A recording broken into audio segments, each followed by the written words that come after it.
Hello, this is Sheenagh, And I'm Tim. and we are going to show you 3 different types of fires to do on your camps. We're going to look at a tepee fire, a star fire, and a pyramid fire. And Tim is the expert on fires, so he's going to tell you more about it.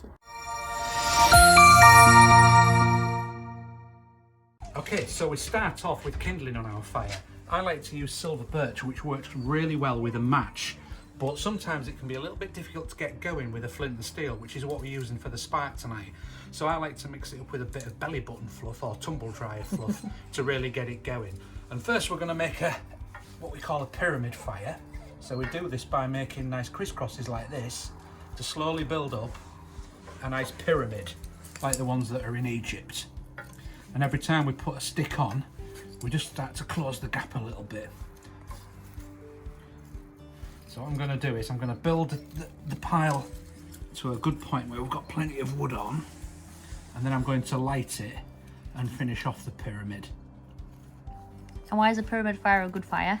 Because you get the right sort of blend, I think, of oxygen and fuel and heat, which means it burns really quite nicely and quite strongly. Ah, so you can see your gaps in the pyramid there. That's it, and To it's let the air in. all about managing the heat, the amount of heat to the amount of oxygen and fuel. Right, so get our sparker going. Off we go. We're off. Oh, So it grows quickly, so we need to get more kindling on. So it's all exposed to the flames. We're going really carefully and working from the outside so I don't burn myself. Get that wood on. And there's plenty of heat and it grows really quickly. I feel like we need some marshmallows. Well, we cut marshmallows on embers, Sheenagh. So there you go. There's a pyramid fire which lit very quickly and very nicely. That's beautiful. We've also got our safety feature, which is our water in case we have an emergency and need to put our fire out. But that is an excellent fire. So what we could do now, if we wanted to boil water on this, we'd let this get hot and then we'd start putting slightly thicker bits of wood on because these will burn through very quickly. Okay, one pyramid fire. Okay, so when our fire has started to die down a little bit, we need to think about keeping it going. This is another style of fire that we can use to keep fires going. This is called a star fire.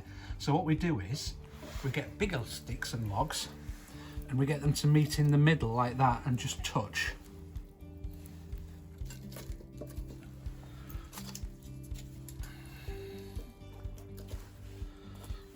Now the specific advantage of lighting a fire like this is when you've got bigger logs, it takes a lot of work. I mean, these are only sticks, but imagine the big logs. And if these guys were, if we were camping and we didn't want to do a load of work chopping logs all the time, you can feed your logs into the middle of the fire like this and just keep pushing them in as they burn, and it cuts down on a lot of effort. The only thing that you've got to watch out for is as you're walking around the fire, obviously there's lots of things to trip over, so you've got to be careful from that point of view. You should always be mindful of safety. So what I'm going to do to get this going is just blow a little bit on it.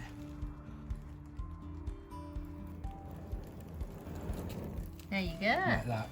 And that'll keep burning in the centre, and as the logs burn, just as you say, they consume oxygen. When I blow on it, I'm putting extra oxygen as well. So that'll keep going quite nicely. I'll never have to snap one of these twigs, just need to push them in as we go. So this will be useful when you've got those bigger logs. Yeah, absolutely. So if you want to keep a fire in during the day, because you might have 3 or 4 hours between cooking a meal, you can keep the fire going nicely all day without having to do a lot of chopping of logs. And there's always heat there for you to use to keep your hands warm and keep yourself warm. Boil a bit of water on top of it if you like as well. Nice. As you can see, they're all nicely burning in the middle now. So this is a different style of fire. This is what we call a tepee fire. So it can be a little bit difficult to start building because you've got to rest the twigs on and branches against each other. We've got some really great straight wood tonight, but it doesn't necessarily stack together nicely. So it's a case of playing giant Jenga in reverse and just putting all of the twigs into a nice stack and just gently leaning them against each other. And once you've got enough on there, they'll start to support each other and hopefully it won't fall over. So What have you got in the middle? I've got my usual mix of kindling, so same as last time, we're using a mixture of belly button fluff and silver birch bark. Now when you're collecting silver birch bark, it's important that you only take the very papery bits from the outside. If you're pulling off great big sheets of it and you're pulling away the inner bark, that's not good for the tree. So you've got to be very careful. So as I'm starting to build this up, hopefully it's getting stronger and it won't fall down before I've finished. Now what's good about this style of fire is that you can leave one side open if you've got the right sort of wood. So where Sheenagh's sitting, she's going to be getting all the reflected heat right out of the fire. Because I've got the gap there. Because you've got the gap facing towards you. So that's really good. So if you're building a fire just to warm yourself, this fire will work really well. I can see why it's called a Tepee Fire. It looks like a teepee, Sheenagh, like Indians. Right, so down to my last few twigs. Now this will probably go quite quickly and quite ferociously, and we are under a cover here, so we might just need to put this fire out fairly quickly once it gets going. So I'm all ready. I've got my water ready next to me. I've got my spark as well. So we'll just have a practice. That's good to go. Let's see if we can get it working quickly. There we go. Hey! So once the silver birch bark catches hold, it'll go like barnstormers, this one. Barnstormers. Of course, the smoke always follows you around. I'm getting ready with my water because I think this will go quite quickly when the wood gets hold. Look at We that. don't want to melt Sheenagh. That's a good one, that. So Sheenagh will be getting more heat where she's sat than I will here, because the wood will bounce the heat back in Sheenagh's direction. That was super quick, that one.